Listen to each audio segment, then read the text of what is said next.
Hello friends, मैं अनीता भास्कर आप सभी लोगों का अपने यूट्यूब चैनल पर स्वागत करती हूं। और पिछली वीडियो में हमने पढ़ा था बदलाव की लहर, और उसमें और इसमें बदलाव की लहर में दोनों में अंतर है। और इस बार हम ऑस्ट्रेलिया के बारे में आदि के बारे में हम समझेंगे। ठीक है, और हमारा चैप्टर जैसा कि 10 चल रहा है, और चैप्टर 10 है मूल निवासियों का विस्थापन, और उसी में हम आगे चल रहे हैं। और आज ये चैप्टर 10 खत्म कर दिया जाएगा, और उसके बाद नेक्स्ट एक चैप्टर बचेगा, चैप्टर 11। ठीक है, तो उसे हम करेंगे। तो चलिए शुरू करते हैं बदलाव की लहर। और वीडियो पसंद आए तो लाइक शेयर कमेंट करना बिल्कुल ना भूलें। चैनल पे नए हैं तो सब्सक्राइब भी जरूर करें। और अगर आपने पिछली वीडियो नहीं देखी है तो जरूर प्लेलिस्ट में जाएं, एनसीईआरटी 11th क्लास की आपको वीडियो मिल जाएगी, और जरूर देख लें। ठीक है, चलिए। और 12th क्लास की भी एनसीईआरटी मैंने पढ़ा रखा है, उसे भी आप देख सकते हैं। बदलाव की लहर। तो 1968 में एक मानवशास्त्री डब्ल्यू एच स्टेनर के एक व्याख्यान से लोगों को क्या एक लेक्चर लोगों के में बिजली की तरंग सी दौड़ गई। और व्याख्यान का शीर्षक क्या था? द ग्रेट ऑस्ट्रेलियन साइलेंट, यानी महान ऑस्ट्रेलियाई चुप्पी। इतिहासकारों की मूल निवासियों के बारे में जो चुप्पी थी, जिन्होंने उनके बारे में कुछ लिखा नहीं था, उस बारे में 1970 के दशक से उत्तरी अमेरिका की तरह यहाँ भी मूल निवासियों का एक नए रूप में समझने की चाहत जाग चुकी थी। उन्हें मानव शास्त्र जिज्ञासाओं के रूप में नहीं, बल्कि विशिष्ट संस्कृति वाले समुदाय के रूप में प्रकृति और जलवायु, यानी जो नेचर था उसको समझने के लिए, वहां की जो जलवायु थी उसको समझने के लिए विशिष्ट पद्धतियों के रूप में समझना था। और इन्हें उन्हें ऐसे समुदायों के रूप में समझना था जिनके पास अपनी कथाओं, कपड़ा साजी, चित्रकारी, हस्तशिल्प, क्या था वो सारे जो कौशल थे, उनका क्या था? विशाल भंडार था। ठीक है, जिसे आगे चलकर जिसे वह भंडार क्या थे? सराहने लायक थे, यानी उनकी सराहना की जा सके, उनका आदर किया जा सके। ठीक है, और उनका सम्मान किया जा सके। तथा इन सब की तरह वह भी जरूरी था, सवाल था, जिसे आगे चलकर हेनरी रेलैंड से अपनी प्रभावशाली पुस्तक वाइट वरंट वी टोल्ड, क्या पुस्तक का नाम था? वाइट वरंट वी टोल्ड, यानी हमें बताया क्यों नहीं गया, में सामने रखा। यानी जिस बारे में चुप्पी करी गई थी उसके बारे में हमें बताया क्यों नहीं गया, इस पे साइलेंट क्यों थे। इस किताब में ऑस्ट्रेलियाई इतिहास लेखन के उस ढर्रे की भर्त्सना की गई, यानी आलोचना की गई, जिसमें कैप्टन कुक की जो बुक है उसकी खोज से इतिहास की शुरुआत मानी जाती थी। पिछली वीडियो में हमने कैप्टन कुक के बारे में पढ़ा था, जिन्होंने बुक की उनकी इतिहास की शुरुआत मानी जाती है। और कैप्टन कुक की क्या की गई थी? हत्या कर दी गई थी। उसके बाद से मूल निवासियों की संस्कृतियों का अध्ययन करने के लिए विश्वविद्यालय विभागों की स्थापना हुई।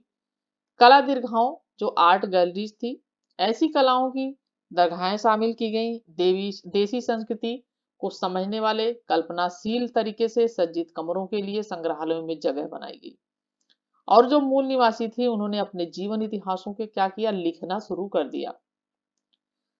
और यह एक सब क्या था? एक अद्भुत प्रयास।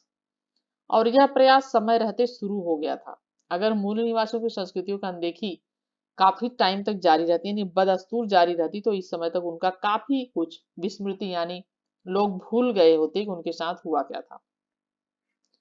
1974 से बहुसंस्कृतिवाद ऑस्ट्रेलिया की राजकीय नीति रही, जिसने मूल निवासियों की संस्कृतियों और यूरोप तथा एशिया के अप्रवासियों की भांति भांति की संस्कृतियों को सामने जो है समान आदर किया है। पढ़ते हैं इसे। विदृढ़ हृदय वाली मेरी बहन कैथी, मैं नहीं जानती थी कि कागज की छाल पर लिखी तुम्हारे सपनों के समय की हर्ष विषाद, यानी हर्ष मतलब खुशी, विषाद मतलब दुख, कहानियों के लिए तुम्हें मैं कैसे धन्यवाद दूं। तुम गहरी रंगत वाले जो काले लोग थे उन्हें कहा गया है, और तुम उन बच्चों में से थी जिनके साथ खेलने की मुझे इजाजत नहीं थी। और नदी तट पर अपना खेमा गाड़ने वाले रंगत के लोग, मैं तुम्हें गोरा न बना सकी, इसलिए काफी देर से मैं तुम्हें मिली, काफी देर से शुरुआत हुई जानने की। उन्होंने मुझे नहीं बताया था कि जिस जमीन को मैं इतना प्यार करती हूँ वह तुम्हारे हाथों से क्या हुई, उसे छीना गया है। ठीक है, और ऑस्ट्रेलियाई लेखिका जूडिथ राइट 1915 से 2000 ने ऑस्ट्रेलियाई मूल निवासियों के अधिकारों के लिए जोरदार आवाज बुलंद की थी। और उसने गोरे और जो मूल निवासी थे उनको अलग अलग से रखने से होने वाले नुकसानों को लेकर अत्यंत प्रभावशाली उसने कविताएं लिखी थी कि उन्हें कितना नुकसान हुआ इन सब चीजों से। 1970 के दशक से जब संयुक्त राष्ट्र संघ और दूसरी अंतर्राष्ट्रीय एजेंसियों की बैठकों में मानवाधिकार शब्द, कौन सा शब्द? मानवाधिकार। तो मानवाधिकार शब्द सुनाई पड़ने लगा और ऑस्ट्रेलियाई जनता को यह एहसास होने लगा धीरे धीरे कि संयुक्त राज्य अमेरिका, कनाडा, न्यूजीलैंड के विपरीत ऑस्ट्रेलिया में यूरोपीय लोगों द्वारा किए गए जो भूमि अधिग्रहण थे, यानी जो भूमि पर अधिकार किया गया था, उनको औपचारिक बनाने के लिए मूल निवासियों के साथ कोई समझौता या पत्र तैयार नहीं किया गया है।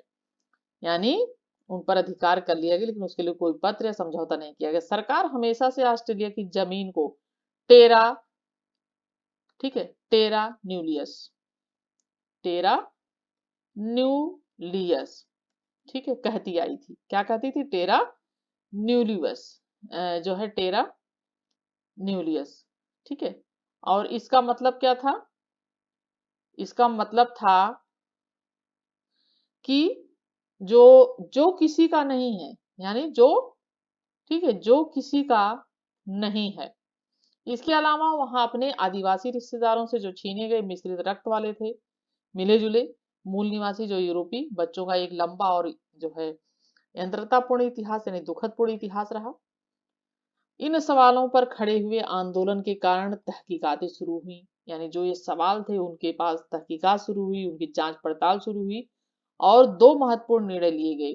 पहला निर्णय क्या लिया गया कि एक इस बात को मान्यता देना कि मूल निवासियों का जमीन के साथ, जो कि उनके लिए पवित्र है, मजबूत ऐतिहासिक संबंध रहा और इसका आदर किया जाना चाहिए। दूसरी बात, पिछली जो गलतियां हैं उसे तो धोया नहीं जा सकता, जो गलतियां हो चुकी हैं वो तो हो चुकी हैं, लेकिन गोरे और रंग बिरंगे लोगों को अलग अलग रखने की कोशिश करते जो बच्चे थे मासूम, उनके साथ जो अन्याय किया गया, उसके लिए क्या मांगनी चाहिए? माफी मांगनी चाहिए, यानी सॉरी बोलना चाहिए, ठीक है। ये चीज की गई। तो 1974 गोरे ऑस्ट्रेलिया की नीति का खात्मा, एशियाई अप्रवासियों की प्रवेश की इजाजत, 1992 ऑस्ट्रेलियाई हाई कोर्ट द्वारा मावो केस में टेरा न्यूलियस की कहानी, अवैधता की घोषणा और 1770 के पहले से जमीन पर मूल निवासियों के दावों को मान्यता, 1995 आदिवासी और टॉरस स्टेट टापुवासी जो थे बच्चे, उनके परिवारों से अलग किए जाने के मामले में राष्ट्रीय जांच। उसके बाद 1999 से 1800, जो 1999 1820 से 1870 के दशक में जो बच्चे गुम हुए, बच्चों से माफीनामे के तौर पर राष्ट्रीय क्षमा याचना दिवस, ठीक है, क्या? राष्ट्रीय क्षमा याचना दिवस। और ये नेशनल सॉरी डे, ठीक है, ये नेशनल सॉरी डे 26 मई, ठीक है, यानी माफीनामा उनके लिए बनाया गया, ठीक है। और क्वेश्चन देखते हैं जो बच्चे हैं और जो IAS-PCS की तैयारी जो लोग कर रहे हैं और हिंदी मीडियम से, तो उनके लिए भी ये क्वेश्चन जो है जरूर देखें। देखिए, दक्षिणी और उत्तरी अमेरिका के मूल निवासियों के बीच फर्कों से संबंधित किसी भी बिंदु पर टिप्पणी करिए। और देखिए, अभी खत्म हो रहा है चैप्टर, तो एक चैप्टर और बच रहा है 11th क्लास की, उसे पढ़ाऊंगी मैं। और लास्ट चैप्टर है 11th। और उसके बाद आप जो बच रही हैं वीडियो 12th क्लास की, उसे हम पढ़ेंगे, क्योंकि 12th क्लास की वीडियो मैंने काफ़ी करा चुकी हूँ NCERT की, और उसमें जो रह गया फिर उसे पूरा कर लेंगे, कंप्लीट कर लेंगे। दूसरा पॉइंट है, आप 19वीं सदी के संयुक्त राज्य अमेरिका के अंग्रेजी के उपयोग के अतिरिक्त अंग्रेजों के आर्थिक और जो सामाजिक जीवन शैली थी, उनको कौन सी विशेषताएं आप देखते हैं? अमेरिकियों के लिए फ्रंटियर के क्या मायने थे? आपको पूरी वीडियो देखनी होगी अच्छी तरीके से, जिससे आपको ये सारे क्वेश्चन अच्छी तरीके से आप कर पाए, या आप बुक से भी तैयार कर सकते हैं। इतिहास की किताबों में ऑस्ट्रेलिया के मूल निवासियों को शामिल क्यों नहीं किया गया था? जो मूल निवासी उनके बारे में क्यों नहीं लिखा? द जो जैसे कि अभी हमने पुस्तक पढ़ी थी, द ऑस्ट्रेलियन जो है साइलेंट, द ग्रेट ऑस्ट्रेलियन जो है साइलेंट। तो संक्षेप में निबंध लिखना है, लोगों की संस्कृति को समझाने, संग्रहालय की गैलरी में प्रदर्शित चीजें जो थी कितनी कामयाब रहती हैं, किसी संग्रहालय को देखने के लिए अपने अनुभव के आधार पर उदाहरण दीजिए या उदाहरण पर विचार करिए। और 6 क्वेश्चन है, कैलिफोर्निया में 4 लोगों के बीच 1880 में हुई किसी मुलाकात की कल्पना कीजिए। ये 4 लोग हैं, एक अफ्रीकी गुलाम है, एक चीनी मजदूर है, गोल्ड रश के चक्कर में आया हुआ एक जर्मन है, और होपी कबीले का एक मूल निवासी। उनकी बातचीत का वर्णन करिए। आप वीडियो में जाएंगे, ये मैंने सब पढ़ा रखा है, आपको सारी जो है मिल जाएंगे। और ये चैप्टर आज यहीं पे समाप्त होता है। और फिर उसके बाद 11 चैप्टर बच रहा है, एक चैप्टर जिसे मैं अगली वीडियो में कराऊंगी। और वीडियो पसंद आए तो प्लीज़ लाइक शेयर कमेंट जरूर करें, और इसके अलावा अगर आप हिस्ट्री से किसी भी एग्जाम की तैयारी करें, क्वेश्चन आंसर की भी वीडियो जरूर देखें। और इसी के साथ नेक्स्ट वीडियो में फिर मिलती हूँ आप सभी से। तब तक के लिए आप सभी लोगों का बहुत बहुत धन्यवाद। Thank you for watching video.